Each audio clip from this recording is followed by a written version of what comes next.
Holy shit, that head kick was crazy. And Benoit Saint-Denis is a warrior. This guy gets after it, and I love watching his fights. I started paying closer attention to him in his last two fights against Bonfim and Thiago Moises. This guy throws caution to the wind. He truly loves fighting. I love watching this guy fight, and I want to see the best happen for him because he's somebody that goes out there and puts it all on the line for our entertainment. Matt Frevola is a great fighter, and he looked good. It's not like he looked bad. He just got clipped with a head kick.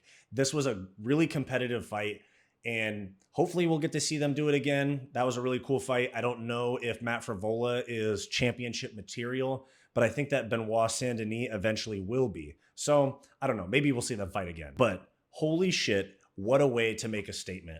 Main card, Madison Square Garden, getting ranked, calling out some big names. That was awesome. Great promo and great fight for Benoit Saint-Denis. He called out two big names. He called out Dustin Poirier and Justin Gaethje. And while those names do sound a little ambitious for him right now, I'll say, I did like that he threw Gamrot in there at the end because that was the right call out. Somebody that is looking for a fight, not booked, and was just the backup fighter for Islam and Volkanovski. So if you're trying to move up in the rankings, that's the right guy to call out.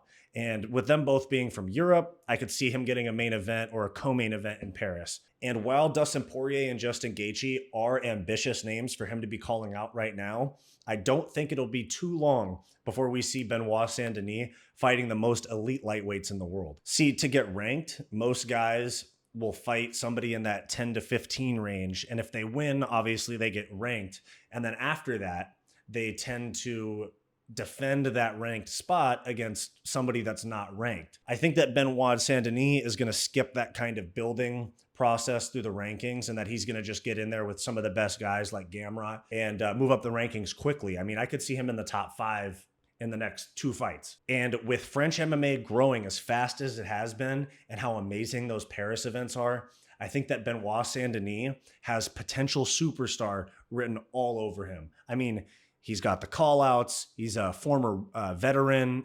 And I mean, look at the way he fights, guys. I mean, come on. I think that going forward, Benoit Saint-Denis is going to be the lightweight to look out for, especially with Grant Dawson getting knocked out. There isn't really any like big prospects at 155 that haven't already been established. Like Sarukian's been around for a little bit. Frevola just lost. He's going to fall out of the rankings. So I think that this is the guy at 155 in the next few years. I believe he's only 28 years old and he's 13-1. So this guy has got superstardom and title fights written all over him in the future. So shout out to Benoit Saint-Denis.